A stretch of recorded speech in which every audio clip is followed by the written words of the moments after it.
Magdudugtong tayo ng paring. Papakita ko lang kung paano kami nagdudugtong ng paring.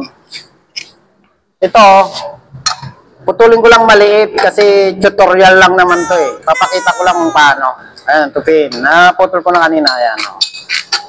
Ayan.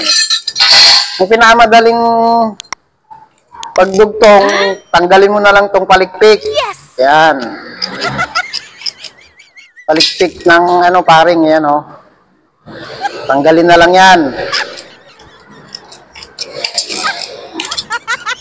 Para madali. Ayan. Tapos dito idudugtong natin. So, naisuot ko na yung isa. Subukan natin tong isa, oh. Suot mo na lang ng gano'n, oh. Yes! Ayan. Pugin mo na lang. Tigas eh. Ayan, yung ganyan. Di ba pantay siya? Di ba pantay siya? Yes! So, pantay siya, di ba? Rivet mo na lang dito. Kabilaan. Rivet mo na lang. O kaya dito. Pero ito maiksi lang. Pinapakita ko lang kung paano. Okay? Tapos yung isa namang pangdugtong, yung dito naman, yung kadalasang ginagawa, ang ganyan. Ayan. Yan yung kadalasang ginagamit. Pabilisan. Ayan, ganyan. Okay? Yung isa na yung ganyan, ganyan din, pero nasa likod yung ito. Ang ganito. Yan. Ipit mo lang yan. Tapos, idugtong mo na lang. Kabila tayo. Op, wala. Nasa loob siya, nasa loob. Yan, ganyan yan. Nakalapat yung kanya. Dito sa likod naman yung pinaka-brace niya. Hindi katulad dito sa kabila, andito siya. Pero ito, nandito siya. Yung pinaka-kapit ng dugtungan nasa likod. Okay? Yung isa nasa loob. Okay? Tapos yung isa naman, yung isa, nito, pinipihit nilang ganyan, no? Yan, pinipihit nilang ganyan. Sabay, suot. Okay? Dito tayo. I-open mo lang yun kapag may natupi konti. I-open mo lang. Yan. Open mo lang. I-open mo lang yan. I-open. Ayan, no?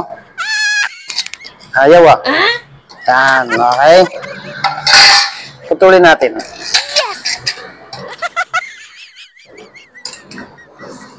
Tigas. Yan, openin mo lang yan. Openin lang natin to, open.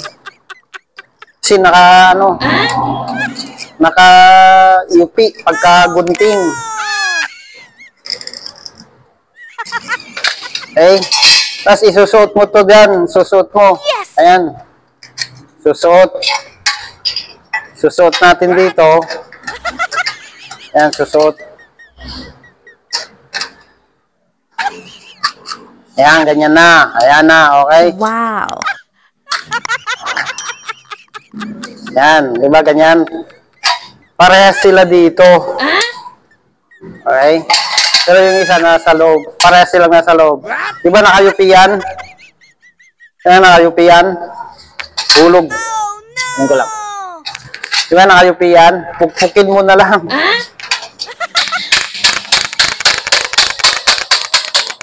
Yan. Yan. Matibay yan, matibay. Matibay yan, oh.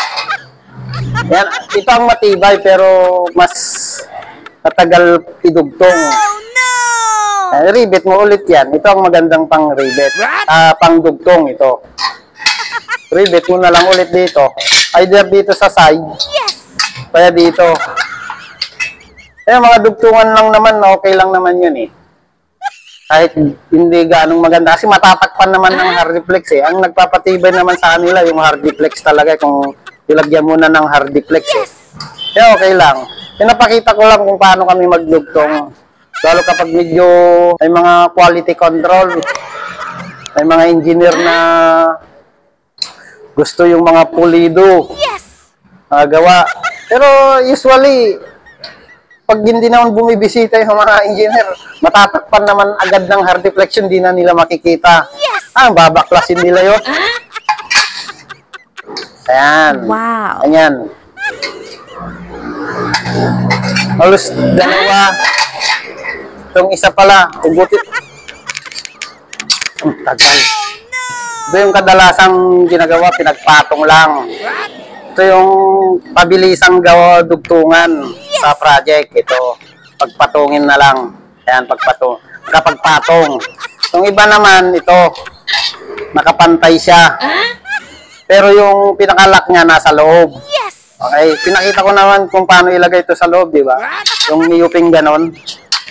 Yung niyupin natin ganon. Wow. Ayan yung ganyan. Tapos isusuot. Ayan. Ito naman, halos parehas sila dito ng design. Pero nasa labas naman yung nasa labas naman yung pinaka-lock niya. Ayan, lock. Ayan, ganyan, no? Halos parehas yan. Yung sa loob, nakapantay siya. Yung lock niya naman nasa loob, nasa pantay. Pero ito yung kadalasang ginagamit. Ayan yung ginamit nga namin ngayon. Wow. Dito sa project. Ayan yung mga klase ng pagdugtong namin. Kasi medyo may mahigpit na quality control. Minsan, ito, pinapakita ko lang kung paano magdugtong. Nasa sa inyo na kung paano nyo pagandahin.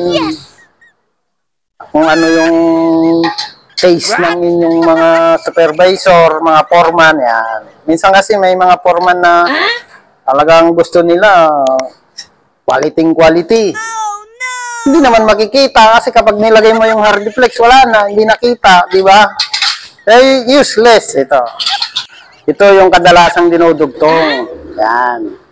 Ito yung kadalasang ginagawa namin sa dugtungan. Pabilisan, te. Eh, hindi naman nakita na yan eh. Pag nilagay yung hard deflex.